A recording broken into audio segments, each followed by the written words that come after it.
All right, welcome to another game of Between the Lines Baseball. My name is Brian Happerkamp. I'm the designer and creator of this game. And we are going to continue to test this game. It's still in development. And I have added the pitch counts. And so we'll be able to do a whole game here, I think, with the pitch counts. I have not added it to the application yet, but I do have it on the matrix. So I'm just going to keep this sort of up there. But you can see here in parentheses, we have the each of the number of pitches in the play result. So we just count up those, keep track of those as we go through the game. And it should work out just fine as we get through this one. All right, it's Atlanta at Arizona. This is from 2024.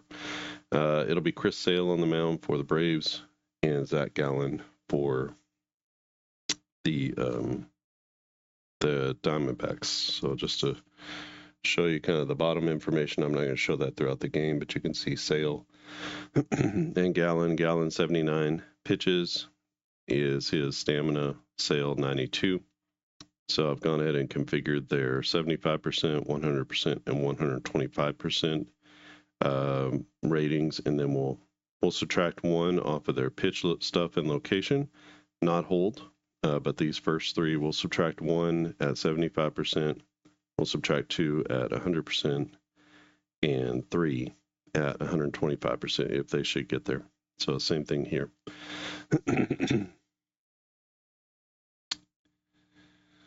So, typically a pitcher is going to be throwing around 100 pitches. So gives you a good sense of, where they're going to be. Excuse me. But it all depends, of course, on, are they giving up hits and, how many batters are they facing and stuff like that. So I think this system is going to be pretty good and very accurate based off of the way, number one, the way they were handled during the season. So it kind of takes away some of those things out of your hands because you're actually using them as they were handled throughout the season. And also, it gives you some strategic leeway and some things like that. So let's get into this one. I'm going to use the online application. I'm going to use the pitch counts, the pitches thrown from the play result matrix over there. So you won't see those here, but everything else will be here on the sheet. Not getting too much glare. All right. Let's go with this one. First up, it'll be Kelenic, Albies, and Riley for the Braves. So we have Gallen on the mound. He's a +1, and Kelenic is a 0. We get a fly ball out to zone 8. And right off the bat, we get an opportunity for an error. So fly ball to zone 8 is to center field. A 24 minus 10 is going to be 14, and that's no problem in center field for out number 1. Ozzie Albies to the plate, switch hitter, hitting left-handed against the righty Gallen. That's a hard grounder to first. Going to be picked up. We will say, go ahead and say 3-1 on the putout. And then to Riley, who is a +1. We got a home run chance, center field, so he gets a hold of it. His power is a 5, which is pretty good. A 9 + 5 is 14. Our power rating on a home run chance is more than 18, so that's actually going to be a double to center field for Austin Riley. So 2-out double to center, and he's at second base for Matty Olson, who also is 1 batter, +1. So he's going to take a walk. Good patience, and that brings up Marcell Ozuna. That's a fly ball out to short right field. Coming in as the right fielder. Another one tough, 23.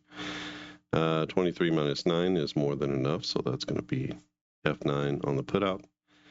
And Gallen gets out of the first, having given up no runs, even though he gave up a 2-out double and a walk. So we go to the bottom of the first, no score. It will be Chris Sale, who's a +2, against, I want to say Starling Marte, but it's not. It's Ketel Marte, then Grichuk, and then Gurriel. And right off the bat, so I'm going to say that a lot because they just played the Mets. Ketel Marte with an opposite field home run chance, so that's out to right field. His power is a 4. 9 plus 4 is not going to be enough, but that is going to be a 2-bagger to right. As Ketel Marte does it to it. That's a 2-out double as he hits one off the wall in right center field. Brings up Randall Grichuk. Routine grounder, foul. That's going to be a hard fly ball out to the gap in left center field. We can see our zones here. 16 is into the gap. Center fielder comes over 24. Our center fielder is Kelnick. 24 minus 9 is 13. And so, no, it's not. 24 minus 9 is 15, which should be enough. Let's just double check. With runners on base, it is going to be enough. So that's a fly out to 8. And the runner's going to hold at second base. Next up is Lourdes Gurriel. And he's got a home run chance to left field. A 17 could be it. His power is a 1 and 18. And it has to be more than 18. So it's off the top of the wall in left field, but that's going to score the run. So a couple doubles here in the first inning gives the Snakes the lead. 1-0 off of Chris Sale. Up next is Christian Walker. He is going to appropriately walk. And Omar Moreno. Gabby Moreno to the plate, and he gets a hold of one out to center field as they're kind of teeing off on Chris Sale today. Got a home run chance. His power rating is a 1. A 20 is going to do it. Gabby Moreno sneaks one out of here in dead center field off of the big wall, the batter's eye, and that is just over the line. 1, 2, 3 runs come in for Arizona, and tough start here for Chris Sale.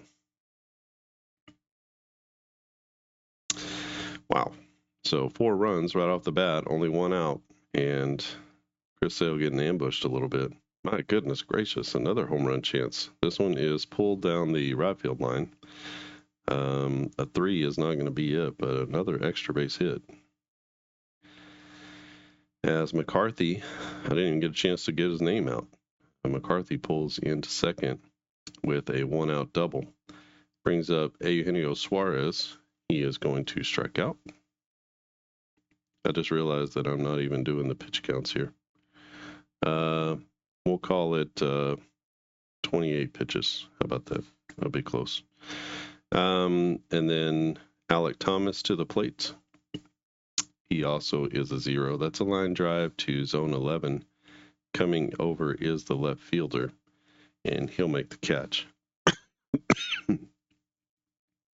Routine line drive. And the reason I can't, I guess the reason I can't really do the pitch counts is because I don't know exactly which combination.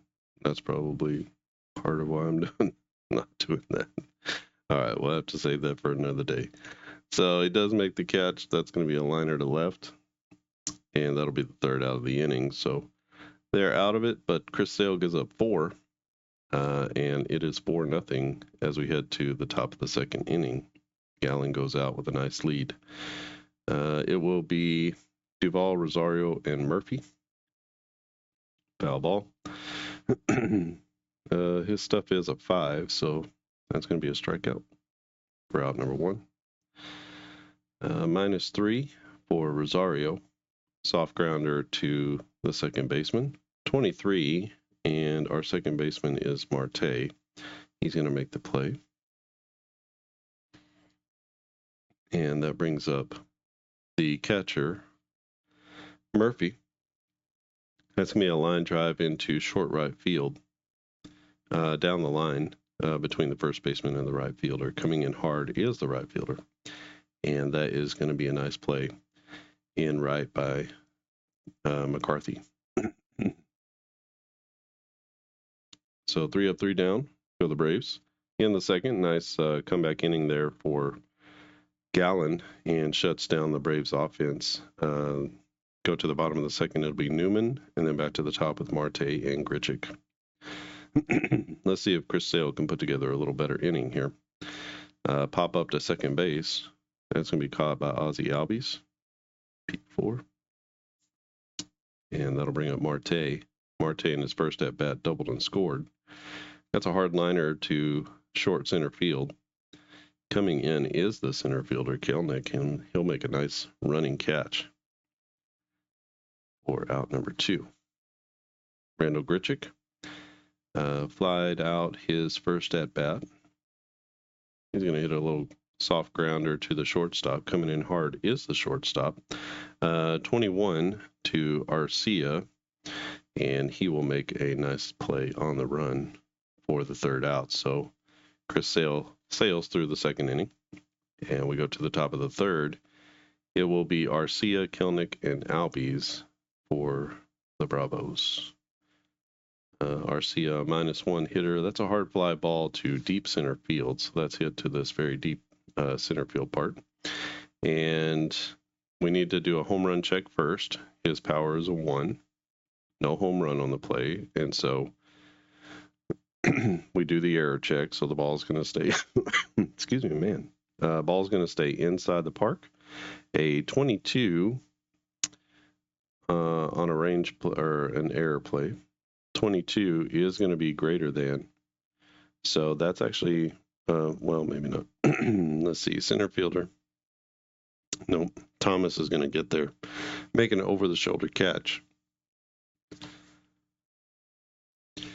And that will be out number 1. Next up is Jared Kelnick. He flied out to center field. That's a soft grounder, hit foul. And we get a soft grounder to first base. Picking it up is the first baseman, Christian Walker. He'll step on the bag unassisted for out number 2. And that will bring up Ozzie Albies. Albies with the home run chance. He's batting left-handed against the right-hander Gallen. So he pulls this one down the right field line, and that is going to be up and out of here as he sneaks it over the right field wall. And the Braves are on the board. It's now 4-1 as Ozzie Albies goes yard. The diminutive one. And he hits a home run out to right. Austin Riley to the plate. Riley a +1 batter. That's a hard grounder. You can't hit a hard grounder to the catcher, so zone 2, it goes to the shortstop.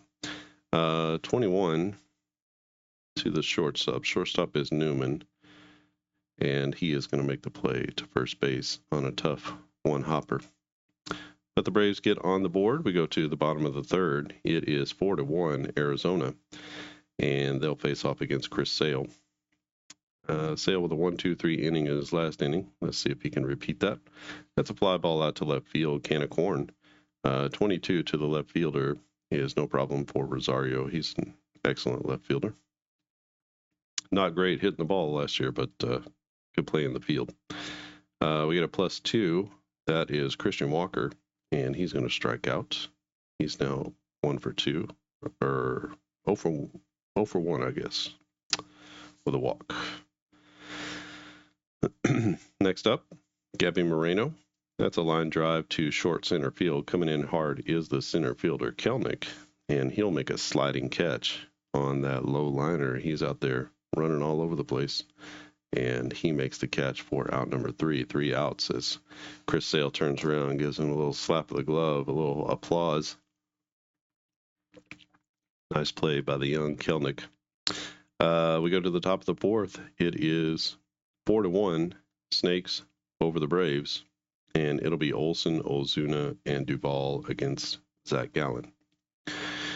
Olson with a fly ball out to short right field, coming in as the right fielder. No issue there as McCarthy makes the catch for out number 1. Ozuna to the plate. He's a +3. That's a hard line drive to 18. That's the deep center field. We're going to check the home run opportunity here on a hard line drive. It will be D20 plus his power. That's no. No home run on there. So now we need to check the center fielder and the range. His range is only a 4. That's Alec Thomas going back on the ball. It's a 29, and that one's going to go for multiple bases, at least 2. So when we have that, when we have the range play out to 15 to 9, no, that's not. 17 to 19, it has to be greater than 16, which it definitely is. It was a 29. 29 minus 4 is 25. So then we check the gap hits chart.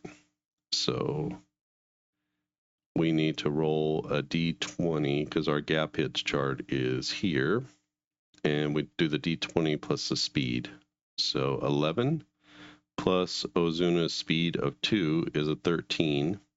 And 13 falls squarely into the double range. So that'll be a double to center. You can see there's a double with an option for a triple, and then 21 plus is going to be a triple. So it is to Adam Duvall. He's got a runner on the pond with 1 out. Ducks on the pond, they say. Soft line drive to the third baseman. That's going to be caught. And that will be out number 2. Runner does not advance. And a strikeout. So Rosario goes down on strikes, and that quells the threat. So no runs scored by the Braves in the 4th. They strand a man and a runner in scoring position. And we go to the bottom of the 5th. It'll be Chris Sale against the bottom of the order, McCarthy, Suarez, and Thomas. -2 to McCarthy. That's going to be a strikeout as well. As Sale gets another K. That's number 3 on the day. Brings up Eugenio Suarez. That's a soft liner to short left field. Coming in is the left fielder, a 21 to Rosario. Rosario is a 6. So that makes him a 16. And a range in our outfielders, it has to go greater than 18. So Rosario comes in on that sinking liner, makes a nice play. Catches it just before it hits the ground, tumbles around, shows it to the umpire, and he says he is out. Alec Thomas to the plate. Routine line drive to zone 20, pulls it down the right field line, and it's a 19. Our right fielder is Duvall. His range is a 3, so 19 to a 16, and let's just make sure on the range. So it has to be greater than 17. It's not, and that will be a nice play in right field as Adam Duvall tracks that one down. 1-2-3 inning for Chris Sale, who has put that 4-run first inning behind him. And we're going to go to Sean Murphy, Arcia, and Kelnick for the Braves. This will be the 3rd time through for Zach Gallen. This is a grounder to first base, routine grounder, and flip to the pitcher covering for out number 1. Sean Murphy is down for the 2nd time today.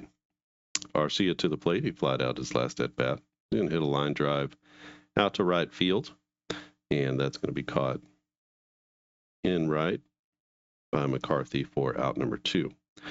2 quick outs here, and let's see if Kelnick can do some damage. He at least gets on via the walk. He's a 6 stolen base. Moreno is a 5. Gallen is only a 1 on his hold, though, so we're going to try this. So let's go ahead and just try to steal the bag. A 4, not great execution on the Arizona side. So we have 5, plus 1 is 6, plus 4 is 10. 10 minus the 6 is a 4. And when we're talking about stealing bases, stealing seconds, you have to be greater than 14. And so he is going to be in there with the stolen base.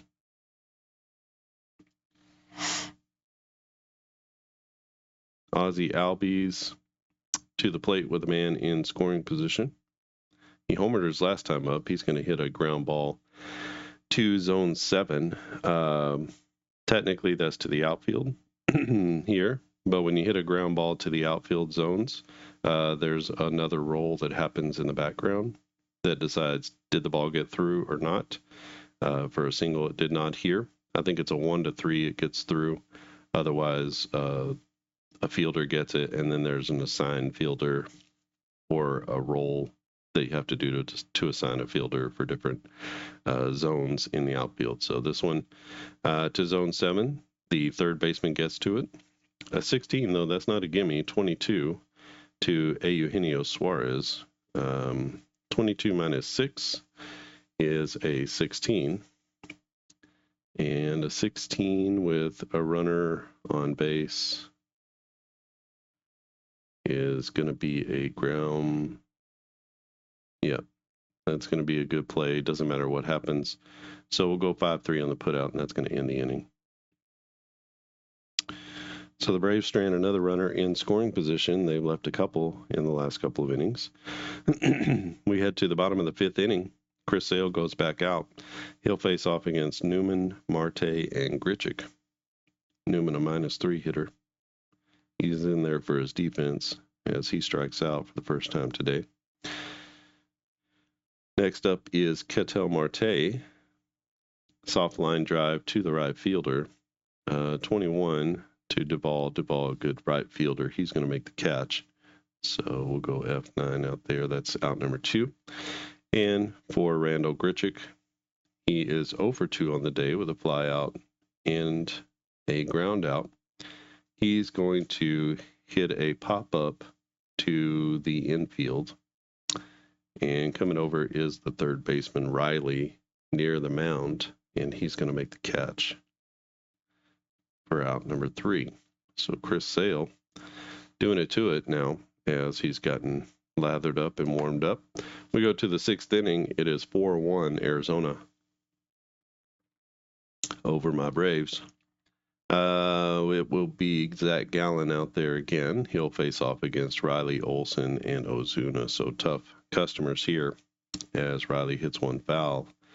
And the next pitch, he drives one to the opposite field. That is a breaking ball that he catches a little bit too much of the outside corner. Riley waits back on it and drives it out to right field. That's 2 homers for the Braves. They now cut the lead in half. It's 4-1.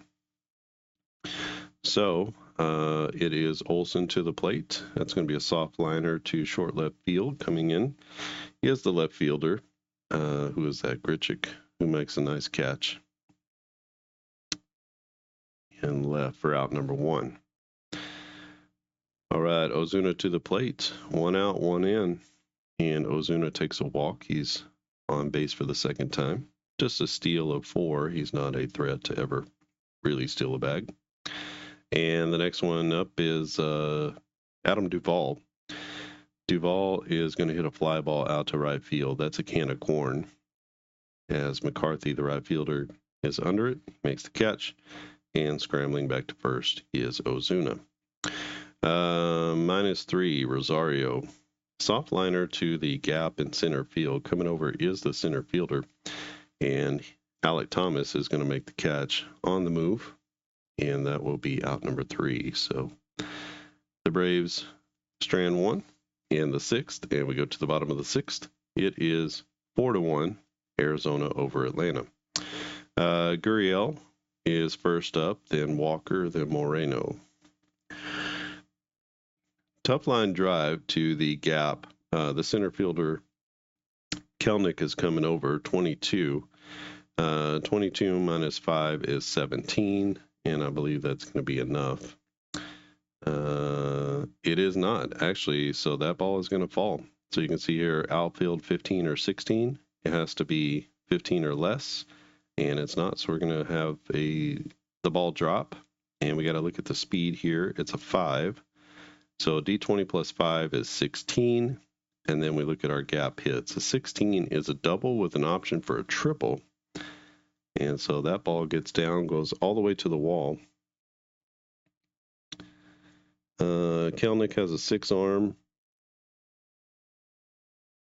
I'm going to go by the cardinal rule of baseball. Don't make the first or third out at third base.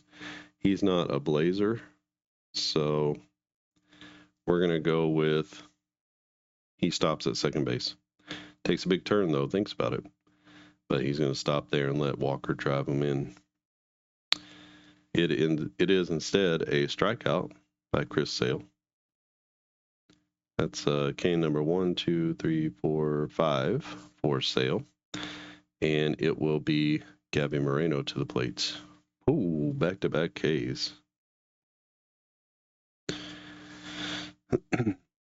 And 2 down, runner at second base for McCarthy.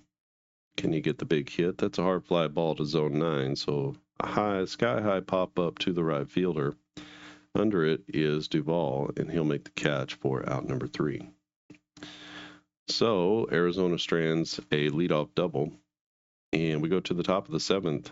It is going to be Gallen out there one more time. 4-1 is the score. This will probably be his last inning. Let's go with Murphy, Arcia, and Kelnick for the Braves. Murphy, a 0 hitter. We have a home run chance here to left field.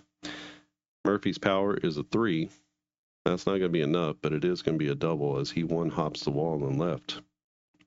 And Murphy will be on with nobody out. Let's see.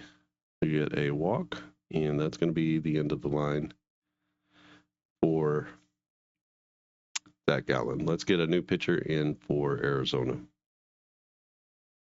All right, the new pitcher is Kevin Ginkel. Ginkel coming in to preserve this one. We've got 2 runners on and nobody out.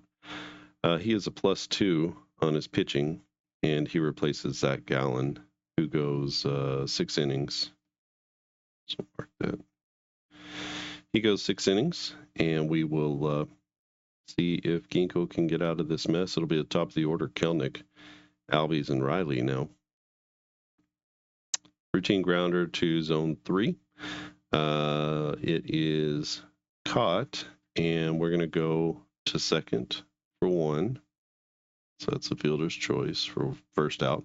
And then we'll roll against Kelnick's speed, which is just a 5, to see if he is thrown out. And he is. That's going to go 3-6-3 on the double play. And Ginkel, with 1 pitch, almost gets them all the way out of that. The runner's going to go to third on the fielder's choice. So runner at third base with Ozzie Albies to the plate. Albies already with a home run. He's 1 for 3. Home run and an RBI, and this time he's going to strike out by Kevin Ginkel. I should have changed that. I didn't do that. So, all right, but they get out of this one. They strand a runner at third base, and it's going to be the bottom of the 7th inning. We go. Chris Sale still on the mound. He'll face off against Suarez, Thomas, and Newman. Let's see if he can get through the bottom of the order. He won't get through it cleanly, as Eugenio Suarez hits a hard grounder through the left side. And no error on the play.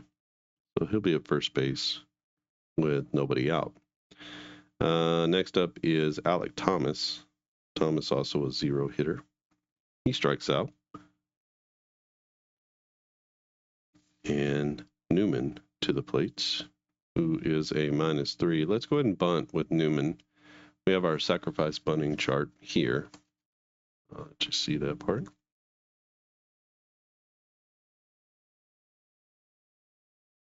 Let's try to get a mark on my table there. Newman, we roll our D20.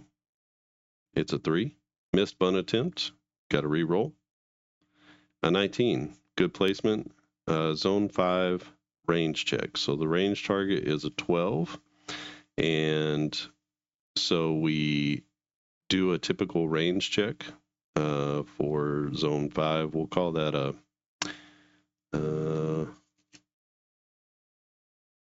on a sacrifice. We're looking for the sac bunt probably. So we'll just do the E6.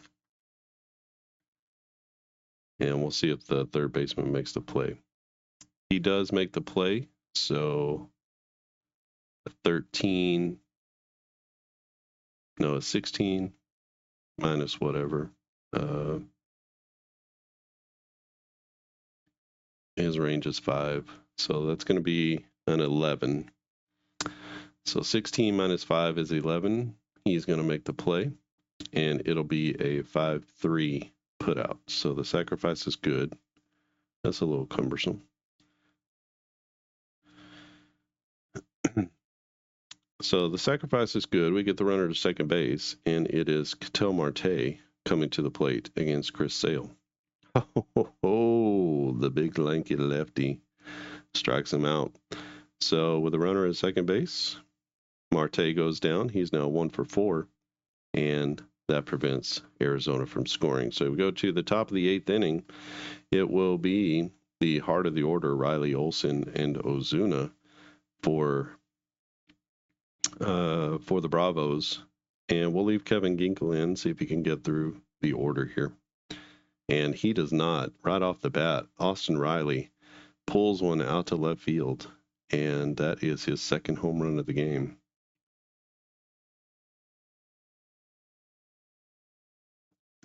And I think that's enough. We're going to pull the pitcher there. Let's get a new pitcher in. All right, new pitcher is going to be A.J. Puck. Puck comes in to relieve Kevin Ginkel, who goes just 2/3 of an inning. 1 strikeout, 1 hit, 1 run, a home run to Austin Riley. That's the second home run of the game for the Braves' big third baseman. And that'll bring up Matty Olson to the plate. A.J. Puck is a 3 pitcher. That's going to be a hard fly ball to zone 14. So popped up sky high to short right field down the line. And coming in to make the play is McCarthy. He'll make the catch. And that's out number 1. Next up, Marcell Ozuna. Hard fly ball to deep center field. This is driven to deep center. Ozuna almost got one earlier. Will he get one now? He will not. That's going to be a double to center field. And we, oh, sorry. I shouldn't guarantee it. But, yeah, no error on the play. So it'll be a double to center field. It won't be a double to center field. It'll be a fly out to center field. I'm sorry.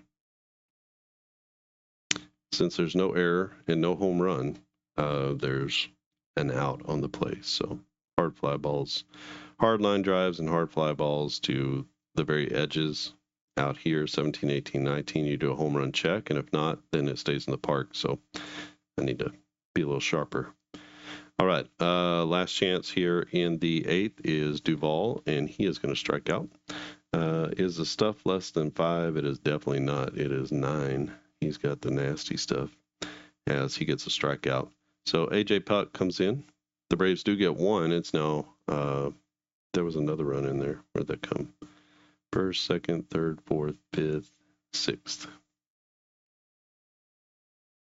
So they get a run there. They have 3. It's 4-3. Another tight one between these two teams. And coming out for the 8th inning is going to be a new pitcher for the Braves. A new pitcher for the Bravos is going to be Joe Jimenez, right-hander. He is a +1 pitcher. And he will replace Chris Sale, who goes 7 strong, gives up 4 runs, all of them in the first inning. Kind of a disastrous first inning, but really settled down and shut down the Arizona offense for the most part. 1 runner got to 3rd, I believe. No one's gotten past second base since then. So Chris Sale just kind of had those first inning jitters, and it will be Grichuk, Gurriel, and Walker for Arizona. Stuff greater than 6. It is not greater than. It is equal to, so that's going to be a strikeout. Swinging. I don't know why I did it on Rosario. That's going to be Randall Grichuk, who strikes out. And it will be Lourdes Gurriel Jr. to the plate. That's a liner to short left field. Coming in is a center fielder, Kelnick, 20 on a range play. 20 minus 5 is 15. And let's just make sure it's zone 13. 10-14, that's going to be a good catch. So a liner to 8, we'll call it. And it is Walker to the plate. Hard grounder back to the pitcher. This is trouble because I was just seeing that Joe Jimenez is only a 1. So he's going to have a pretty low roll here. Any high roll, and it's going to be trouble. Okay, well, it's no trouble as Jimenez makes the play. He knocks it down, goes to pick it up, tosses it to first, and that's a 1-2-3 inning for Jimenez. So we go to the ninth inning. We're going to get a new pitcher in for the Snakes, and it will be who do we want to bring in? Let's bring in Sewald. He's technically their closer. So Paul Sewald.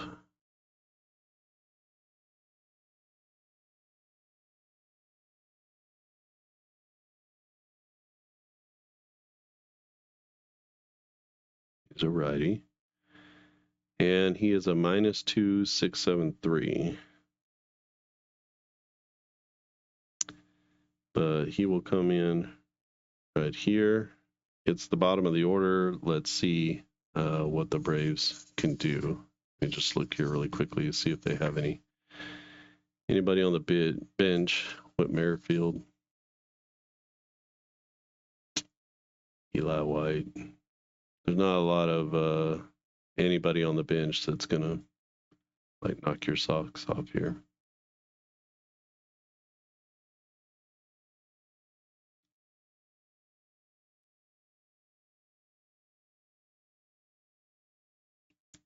Eli White is a -1. And he could play left, I guess.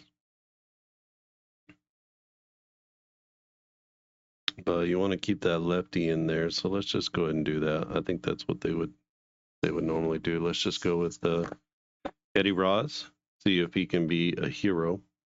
Braves are down 1.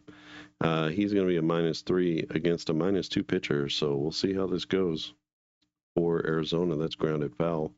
There's a soft liner to the third baseman, no problem, as Suarez makes the catch for out number 1. That is on there. So 1 down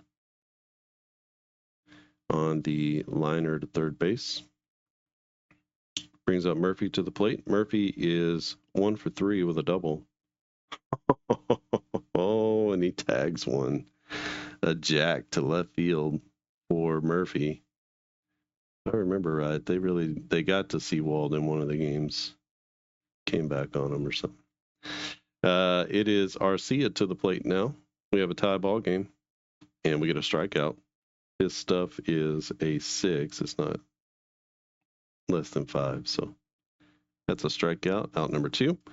And we go back to the top of the order with Kelnick, and Kelnick is going to strike out. So Sewald gets a couple of strikeouts, but not before the Braves tag him for 1.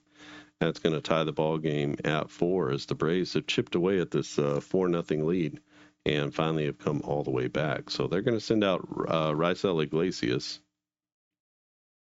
try to save this one and get it to extra innings. Iglesias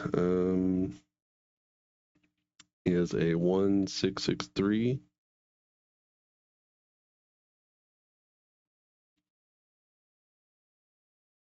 And 10 and 6 for his fielding. So Iglesias comes in. He'll face off against Moreno, McCarthy, and Suarez. Moreno is a 1. Iglesias is a 1. We get a walk. So Gabby Moreno draws the leadoff walk. And it'll be McCarthy, the right fielder. Oh boy, we got a home run chance, a possibility of a walk-off here. McCarthy's power is a 1, so he's going to need a really high number for a home run chance. He's going to need an 18 or greater on the D20, but if it is, this game is over. It's a 13. That's going to be a double to right field.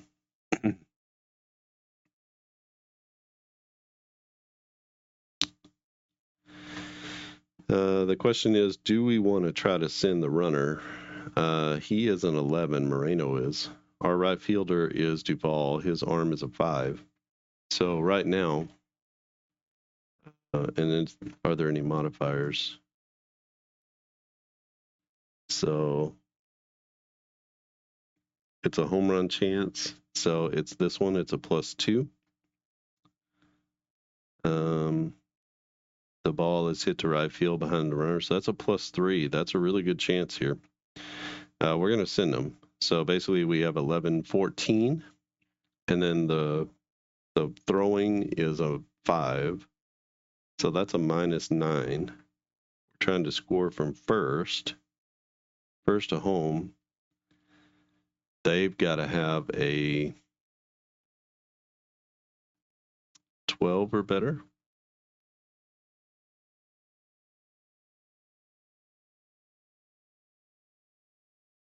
No, that can't be right.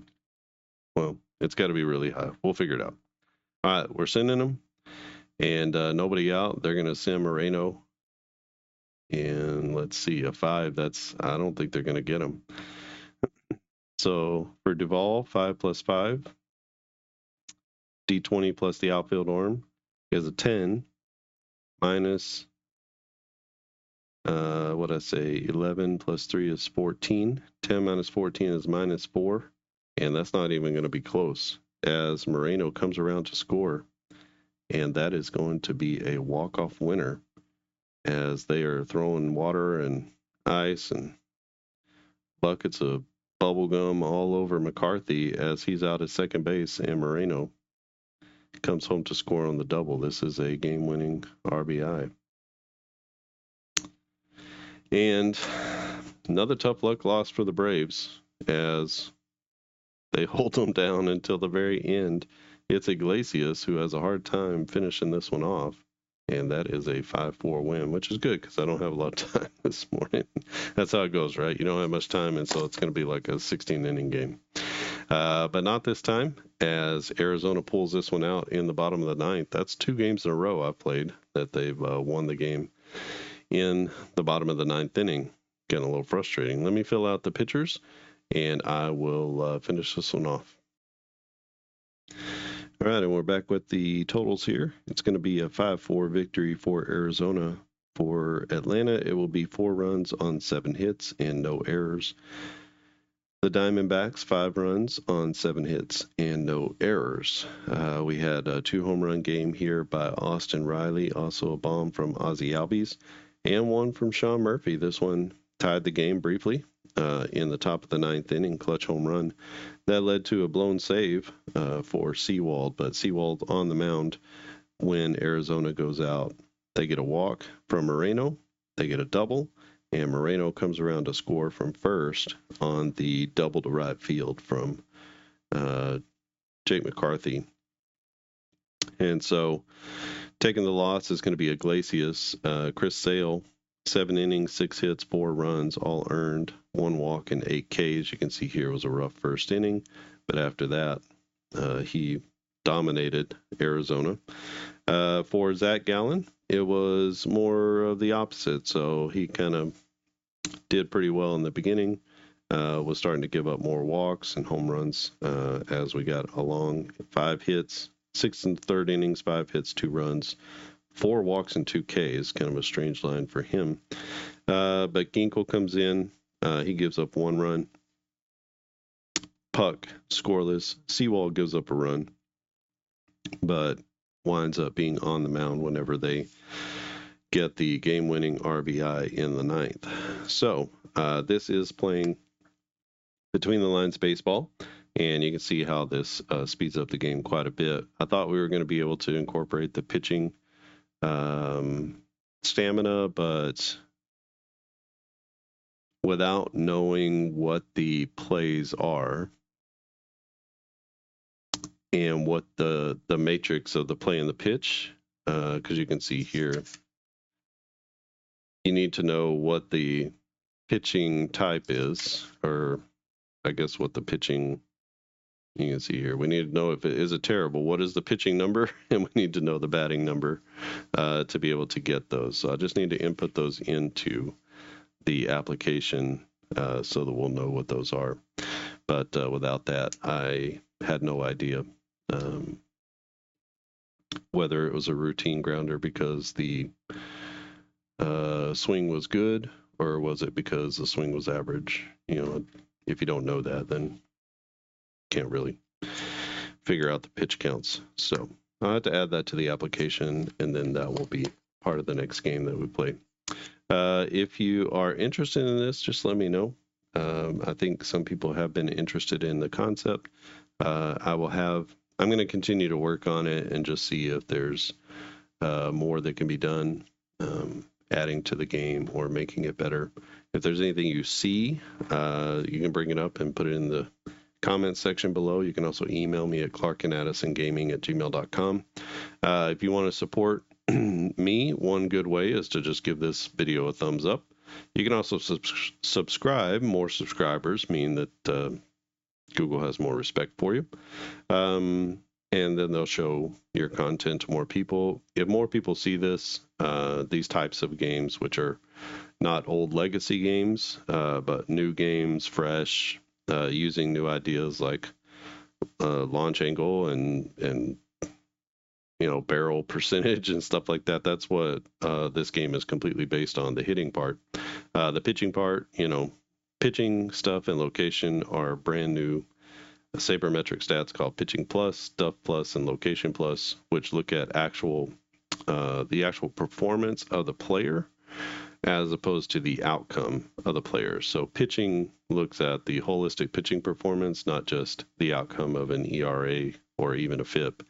And then stuff and location. Location is about, did you hit your spots? And stuff is how nasty is your stuff based on spin rates and different things like that. So those things are more to the player's skill level as opposed to the outcome of the player. In fact, you'll look at some of these players and you'll be like, wow, I'm a little bit surprised. And maybe it's just because their stuff wasn't great, but they got away with some things or whatever. And then some people have like really great stuff. Maybe they didn't, they faced some tough hitters or whatever. And then, things just didn't fall their way. And in the Matrix, not the movie, but in the play result matrix, you can see here that this is the better end. So this is like elite stuff, and this is terrible. So when you could have terrible stuff, still get a hard grounder, get an out. It could be a poor swing, and you still get a soft grounder.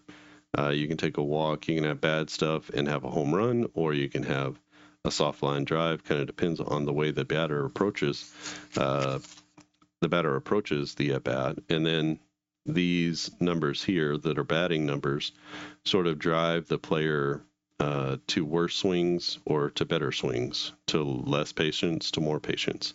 And then these are based off of numbers like ISO, which is isolated power. And so we're looking at the higher the hitting rating, the more it pushes you toward more powerful things like elite contact.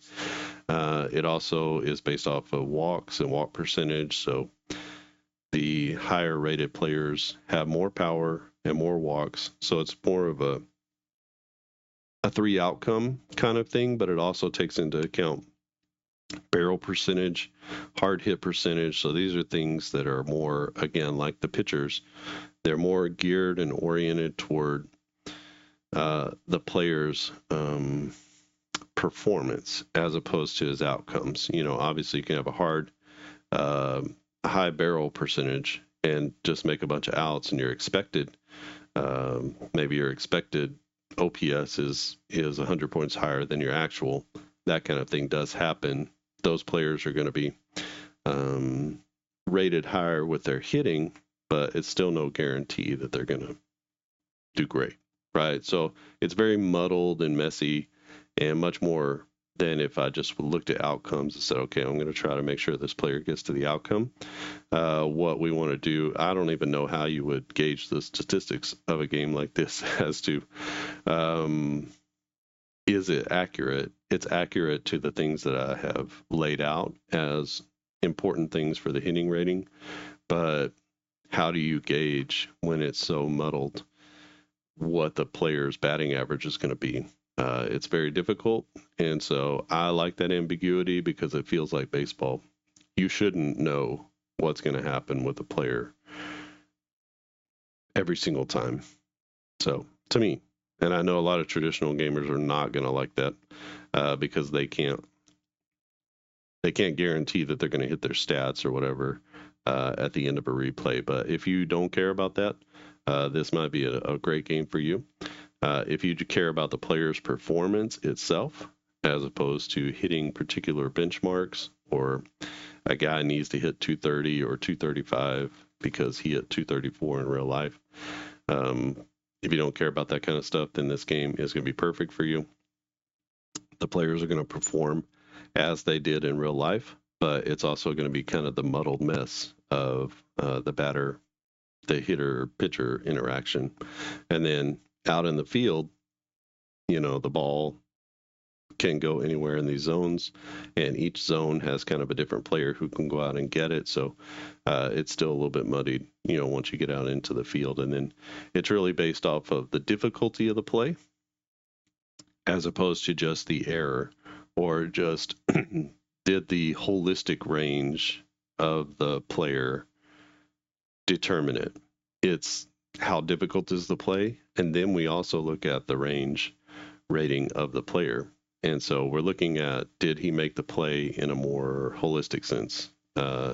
If he has poor range, but he never is really asked to make difficult plays, then he's probably going to have a better fielding percentage and get to more balls and things like that. But if he has a poor range, but he's being asked to get to a lot of difficult balls because his pitchers are giving up hard line drives and hard fly balls and stuff like that, then it's going to lead to him not getting to as many balls. But if you have a really good fielder with really good range, even though your pitchers are giving up hard fly balls deep to the outfield, your player is going to be getting there.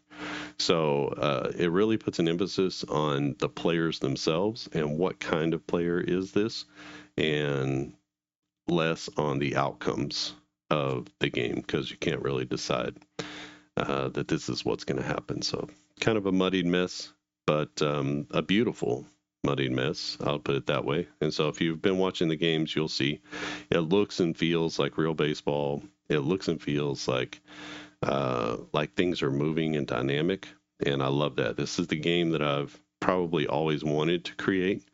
It's been in my mind for a really long time, and tried to do it with the advanced stats football, kind of using the same concepts, and tried to do it with on-base advanced using similar concepts as well. But this is much more tidy, much better than on-base advanced. As much as I like that game and love it, it is really difficult to make a season. This one's going to be much, much easier to be able to make seasons. So, and if you want to find out more about the other games that I already have published, you can go to ClarkandAddisonGaming.com. Check out those seasons, pick one up. The games there are all PDF, so you'll get it immediately. Easy checkout. You can use a credit card, you can use PayPal, and you'll immediately get your files to be able to download and print and begin to play the games. Yeah, it's terrific if you're an overseas gamer because there are no shipping charges. And the games themselves are relatively inexpensive.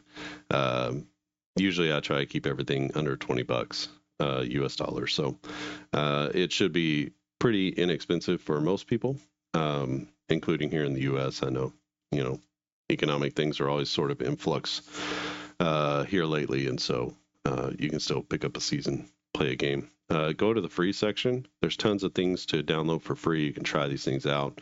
You can get a whole season of on-base baseball. You can try out AIG baseball. You get the whole 79 season to try out and see if you wanted to do that game and pull the trigger when it comes out.